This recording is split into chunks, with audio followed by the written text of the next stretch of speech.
welcome to the Mindset Michele TV show. We're so super excited for you to be joining us for yet another incredible episode with the incredibly amazing Dr. Jennifer Zenker. Hello, Jennifer. Yeah, hello, Michele. Thank you so much for having me here today. It's so lovely to have you come on the show. And for those of you that aren't as aware or in that scientific community of who Jennifer is, she's the research group leader at ARMI. And again, ARMI is not what we would think of as the ARMI. It's the Australian Regenerative Medicine Institute. That's quite a mouthful. And she does research into the area of stem cells and life, the universe and everything, which is absolutely fascinating. But she's also a triathlete and brings these two worlds so beautifully and interestingly together. But before we get into more about, how does that work and what does that mean? Jennifer, can you tell us a little bit more about your growth and your development, because being a fabulous leader in that STEM, that science and technology world, as a woman leader in that space, I really want to hear what was your journey and how did you come to be doing what you're doing? Yes, thanks, Michele. It's an excellent question. How do you become a scientist, right? So yeah, I mean, in my family history, no one has ever been a scientist or anything really to do with biology. So it's not somehow that I had a background in my family. But nonetheless, really, I found my passion, I would say, quite early. It was actually when I was still at school. I must have been like 15 or 16 years old, something like that. And actually, I found my passion is through a school project my older brother had to do. So one day he brought some fruit flies, the flies that are flying around the fruit bowl at home at yours, which we call as a scientist Drosophila melanogaster. But so he had to bring some of these flies home for a school project, and a very classic genetic experiment is usually they have red eyes. When you cross them, when do you change the color of the eyes into white eyes? So it's a very classic genetic experiment. So we had to cross these flies to see if we can find in one of the flies a different eye color. And it was really like where it hooked me. Like we did it together. And yeah, a few years later, I took the same biology course then as well. And I also had the same teacher who was very engaging, and he then organized for us a trip to the European Molecular Biology Laboratories in Heidelberg in Germany, where I grew up. So also called ARMI in Heidelberg, which is one of the most famous research institutes in Germany, where we as a school class just could go for one day as a visit into a research lab, into a real research lab. And this was really like, yeah, where I was completely hooked. I knew that's what I want to do, right? And from there, I took the path. I mean, yeah, I went on still in Germany. I studied biology. Absolutely fascinated by it. Followed it then by doing a PhD, my PhD then in Switzerland. So I moved to Switzerland, to Lausanne for that, where I did my PhD actually in diabetic neuropathy. And it might be also a little bit interesting why I choose that. It was really like neurobiology is one subject as part of biology also in school. And you might think of it might have been my most favorite subject, but it was exactly the opposite. The subject I struggled the most with it. The brain and nervous system is so complex that it was really like the most challenging subject in school for me in biology. And I just wanted to do better. I wanted to improve there. So that was one of the reasons why I choose then there. And I mean, Switzerland and Lausanne, it's an amazing country as well. So I did my PhD then there in Switzerland on diabetic neuropathy. And during that time, I really realized what I really wanted to do in my future as a scientist. I was really like struck by how is a new life built? Like every new life just starts with a very tiny ball-like structure which is so small that you can't even see it by eye. You need a really high-end microscope technology to be able to see this little structure that over a certain amount of time will give rise to what we are today. And this is just for me such an amazing process, which I really wanted to or still want to understand more, because you might understand, like, when you want to repair something, like if something goes wrong in a human body, but you can compare it also with a car. If something goes wrong, it's the person who knows how it was built in the first place who can repair it, right? So I really want to contribute to creating this knowledge, how is a human being built, in order maybe then in future to better or to have more tools to repair ourselves when we are sick or when we had an accident. And this was really then the path I went on after my PhD during my postdoc, which I did to some extent in Australia and to some extent in Singapore, and which really allowed me then or enabled me to start my own research group here now in Australia at the Australian Regenerative Medicine Institute, as you said, which I run now since, almost 6 years. And I still enjoy the work we do, just the fascination of trying to create new knowledge, like as on the first day. Wow. And thank you, Jennifer. We've traveled from Germany to Switzerland to Singapore and Australia. And what an incredible life it has been, from that serendipitous time when your older brother brought home the fruit flies for the experiment.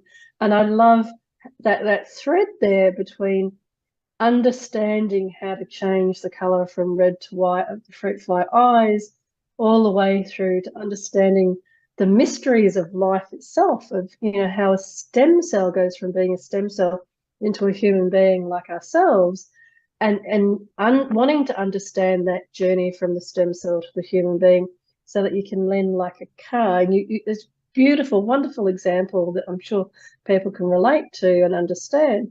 That wonderful example of, so like a car, that from that stem cell to the person, you can then understand the building blocks. And if something goes wrong with cancers and the other things I know that your group supports work with, you can then help go back to the initial building block, the initial DNA and the programming in that DNA, and help to tweak different parts of it. Jennifer, with so much knowledge of an understanding of the meaning of life, because you literally know how life goes from its beginnings all the way through. Yeah, it's an interesting question to ask then somebody like yourself. So what does success mean to you? Very good question. So success to me means to literally achieve the goals I have set myself. And this for me can be on a very different scale. It can be very tiny, small goals. It can be obviously very large goals. But if I look into my daily life or so, it can start just something simple or so, like from a daily life, what you need to do on a daily life basis is preparing all my meals on the weekend, having that done to be ready and set up for the week. That's a goal. When I have achieved that, I feel accomplished at the end of the weekend and feel ready for the week. This is for me also already success. I mean, it's a personal small success that will not give rise to any fame or so, but that's already success. And you can scale that up, obviously. Yeah, as said, I've moved a lot of time, countries or even continents, and it has been always a challenge to establish a new life, just to find a new home. And once you have achieved that, that is a great success. And again, it's definitely a greater success than prepping your meals, right? But it's not yet associated with any fame or with any financial advantages or anything. But it can obviously go as high as, yes, winning an award, winning a competition or so. That's obviously success as well. And I think that's probably the success most people see or so, that brings you into the public and some fame. But to get there are many other steps in success involved as well. I really love, and thank you for explaining some really great examples of what success means to you, and the simplicity through the complexity. You know, the success of creating all the meals on the weekend so that you're not thinking about meals during the week. You can then free up your time for other things, but the meals are still healthy and nutritious because you had the time on the weekend to create them. All the way through to that complex situation, and having lived in about, I think I'm up to about 7 major life places I've lived now. So I appreciate when you're moving and getting a new place, a new hairdresser, a new this, a new that, there's so much more complexity to moving that that littler goal of getting all the food created over the weekend is something that you then eventually you can sort of see in a scale of how your life normalizes back again, because that becomes the goal that you're then doing for that day, as you so beautifully explained. And I think one of the sub themes of what you've explained there that so beautifully and wonderfully shared is that it doesn't need to be those big accolades or the big promotions or the big whatever, you know, LinkedIn top 101, whatever, whatever it might be.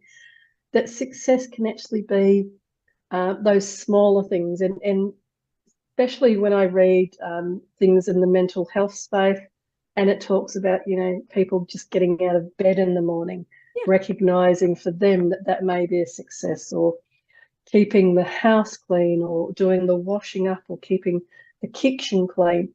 I think more and more as people are quite stressed and overwhelmed with whatever it might be happening in their lives, having these micro successes helps them to build the muscles. I love these examples.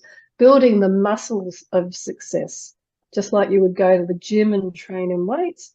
Those little success steps help you to feel more confident again, more in control again, and like you can kind of come back from whatever's going on in your life and build greater and greater success, so that you're not even thinking about creating the food for the week, because that's just a part of your minor successes.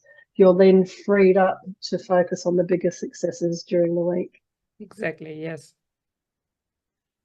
With these wonderful, wonderful examples, I'm also interested as a triathlete, because I'm assuming that part of creating the food on your weekends are so that during the week you're more a lot more focused on your time to get in the exercise as a triathlete, because you would have to train quite a lot of time, but also as a group leader of research into the mysteries of meanings of life. Do you want to share a little bit more? Because, you know, we're some countries are heading into winter, some are heading into summer, but it can always be, you know, difficult at whatever stage, whether there's a lot of sunlight and it's too hot, or there's no sunlight and it's too cold.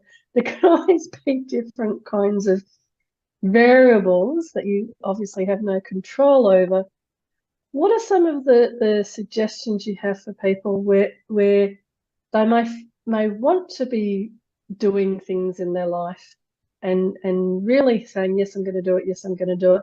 And I'm thinking here about people that perhaps are not necessarily as focused or as dedicated. What sorts of tips and suggestions can you share with those people about how you keep going and how you keep coming back to, okay, I may not have done this bigger or the medium-sized success for today, but I actually did 10 minutes of this exercise. I did this activity I wanted to do, or if it's the weekend, I prepared those meals. How do you keep kind of doing that self-talk to keep yourself going? Yeah, very good question. There's, definitely a lot going on in my life. And I like what you said, just getting out of bed in the morning, like especially right now we have here in Melbourne winter, and it got cold pretty early. And this is already, sometimes even for me, a challenge to get out of the warm bed. And then usually I start my morning immediately going outside for a training session where I get out of bed and I know, no, I need to spend 2 hours outside in an outdoor pool freezing. It is sometimes a challenge. So how do I do that? I mean, to some extent for me right now, it obviously kind of routine. As people go to work, for me, it's a routine to do my training before that. But how did I get to that stage, or when I struggle, what am I doing? And exactly what you said, it's really the self-talk, right? Basically, what goes on in your mind will set up yourself for success or failure. If you tell yourself, I can, you will succeed. If you tell yourself, I cannot, you will fail.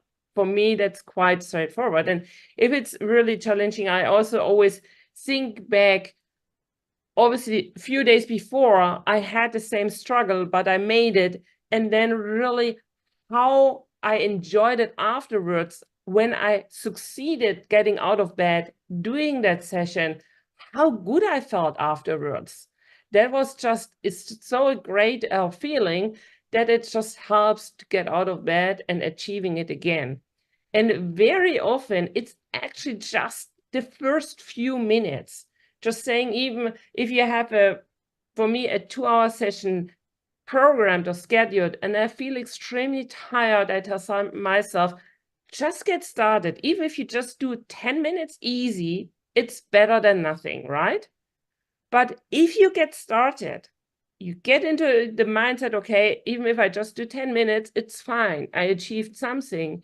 You will see as you start, you keep going. It's getting easier. It's just the very first few minutes to do that. And then really you're into it, into your routine, and you will do the 2 hours of session as programmed. So these are a little bit of some mind tricks I use myself, remembering how much I enjoyed it in the past a few days ago, and knowing it's really just the first few minutes that are actually the challenging part. I think that this is wonderful, wonderful examples again, Jennifer, where I know it's similarly in my situation when I've been, especially I lived in the UK for a while and used to catch this bus and go to the gym and then catch the bus back. And I spent the whole bus on the way there going on in my head about how much I hated the idea of going to the gym and didn't want to go to the gym. And I spent literally the whole time going, it was like a 15-minute bus ride, mini bus ride to get there. And then spent the 15 minutes on the way back going, oh, that was great. And I know a hero and I know this. But what I noticed was that when I started to recognize and laugh about what was going on as the process, so I had the discipline, I'd made the discipline to just go and do it. And then when I noticed that it was just the same story every time, it then became quite funny because I emotionally felt sick. I mentally was going, I don't want to do this. I don't want to do this. I'm too tired. I'm too this. It's too cold. It's too dark. It's too wet. You fill in the blank. There was no sense of, I'm going to feel better. I'll be better or whatever. It was just all doom and gloom. But once I noticed this pattern and that none of it was real, it was just noise in my head, it then became funny. It didn't stop it. And I'm sure you still have these conversations going on. But it then just becomes funnier and funnier because when you get there and you exercise and you feel better and you have all of those chemicals released that are designed to make you feel better because you've put blood in, oxygen into your brain and blood circulating through your system, etc. Your body is, in a sense, thanking you by going, here's all the endorphins, etc. So it's wonderful, wonderful suggestion you have there. Recognizing that this is the pattern that your thoughts and your self-talk are going to go through. And the sooner you can get to recognizing that it's just doing what it always does, it's not real, it's just a story. And that self-talk takes a little bit of time to change. And part of changing it can be just laughing at it because it's doing the same record over and over.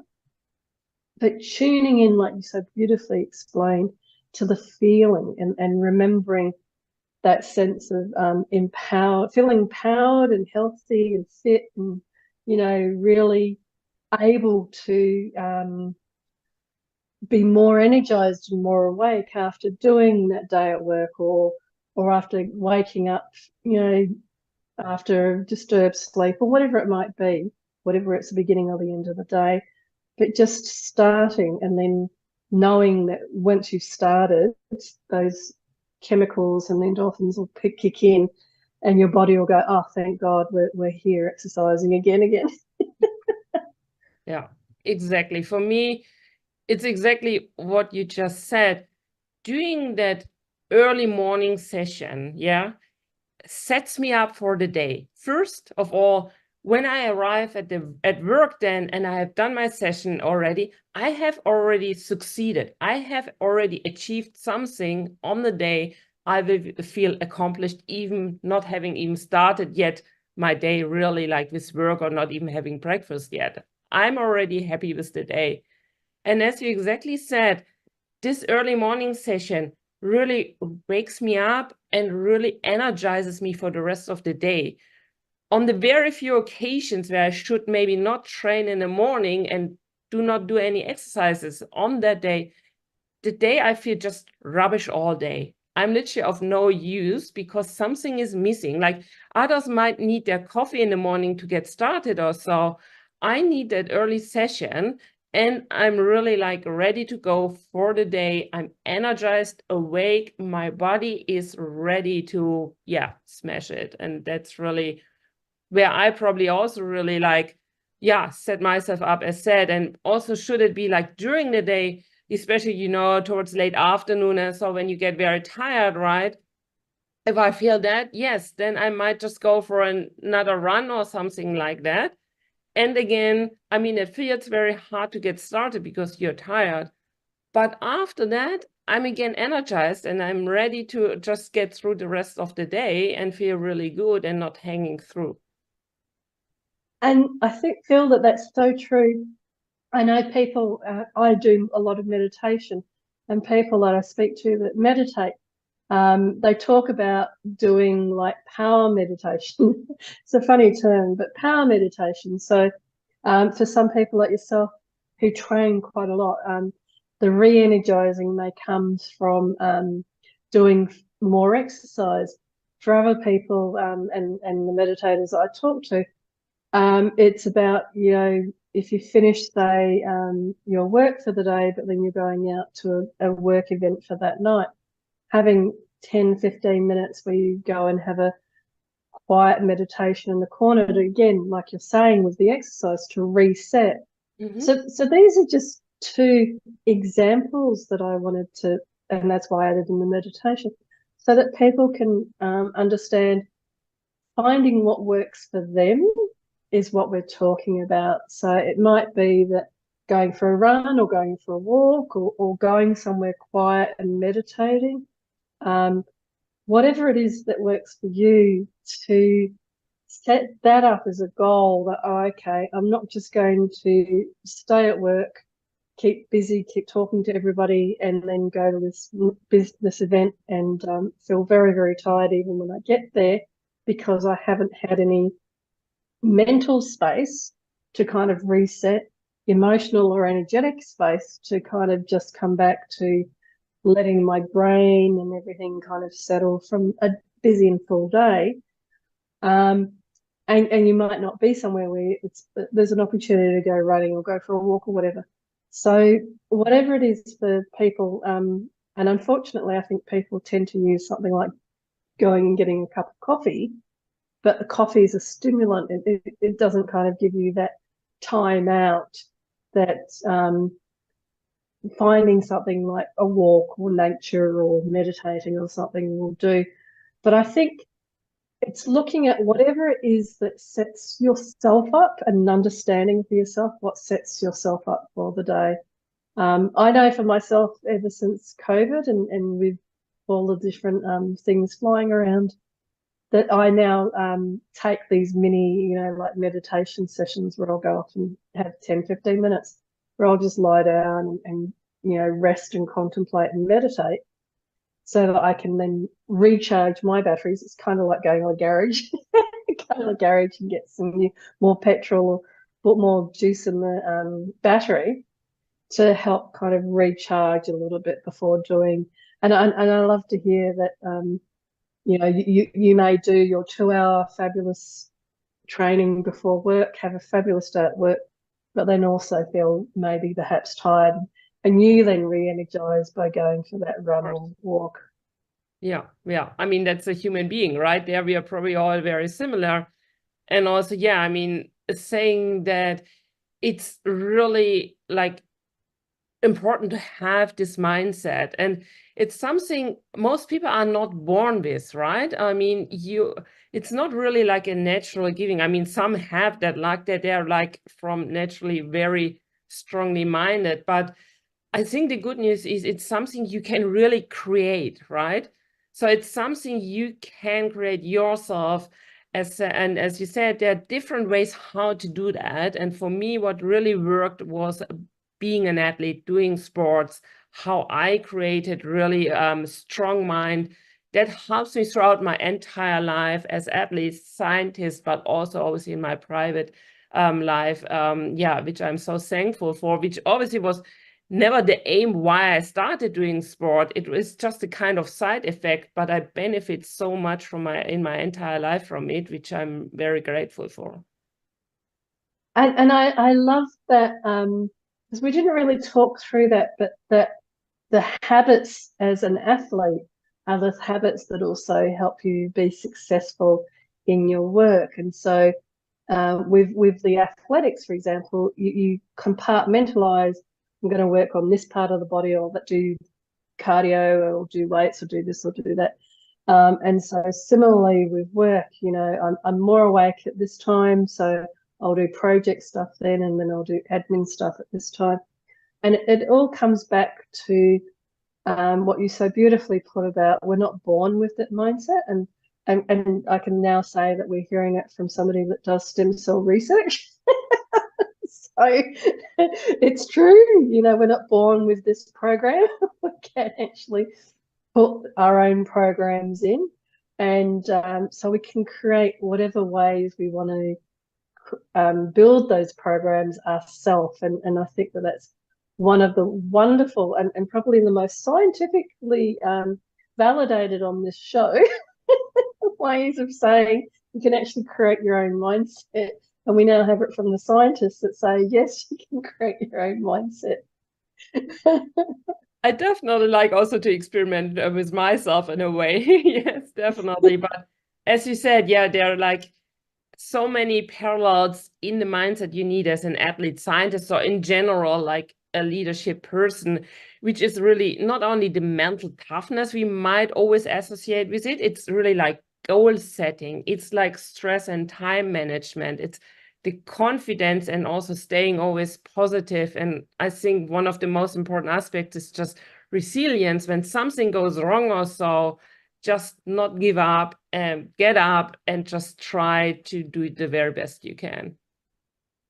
And I think that resilience is also something from the sport athletic side, where you in many ways, you're constantly failing and then learning from failing how to be better and better incrementally, getting a microsecond off the bike part or the swimming part or whatever. And probably not failing is the right word, but not achieving your next goal. And so you keep trying different ways to achieve that next goal, which again comes back to being able to do in your work.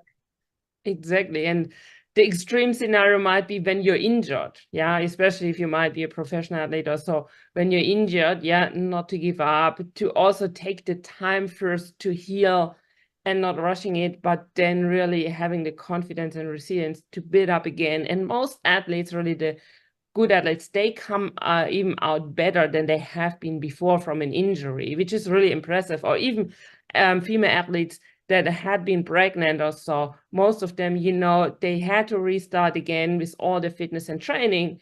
But if you do that, really the big percentage are actually much stronger having gone through such a period. And it's interesting, and we could probably do a whole other show on that, because they have to learn to rebuild what they were doing, but in a much more paying attention to it rather than just doing it, which is the way that they did it before. Having an injury or having pregnancy or something like that, they've had to retrain different parts of the body, which means that they had to pay specialized attention. But Jennifer, I'm sure we could talk for hours on these things because it's so incredibly fascinating. What's the best way if people wanted to get hold of you or find out more about the work that you do? Yes, thanks for asking that. Yeah, definitely happy to talk about that with anyone more. As you said, I'm based at Monash University where everyone can find me, but I'm also present on social media. So I'm on LinkedIn and Facebook with my short name, Jenny Zenker, and also on Twitter with @LabZenker. Oh, fabulous. And it's been such an absolute honor speaking with you, Jennifer, and hearing some more about the mysteries of the meaning of life. And I wish you and your research team all the absolute best, because literally people, gee, these are the people that are creating the cures for cancer and everything else from the work that they do. So thank you from the bottom of my heart, and bless you and your team for all the work that you do. No worries at all. It was my absolute great pleasure being here on your TV show and talking with you. Thank you. Thank you, Jennifer. So for now, everybody, thank you for again watching the show and for coming along and hearing again some incredible insights into how to create that successful mindset. But for now, from my heart to your heart, be great, be fabulous, and be you.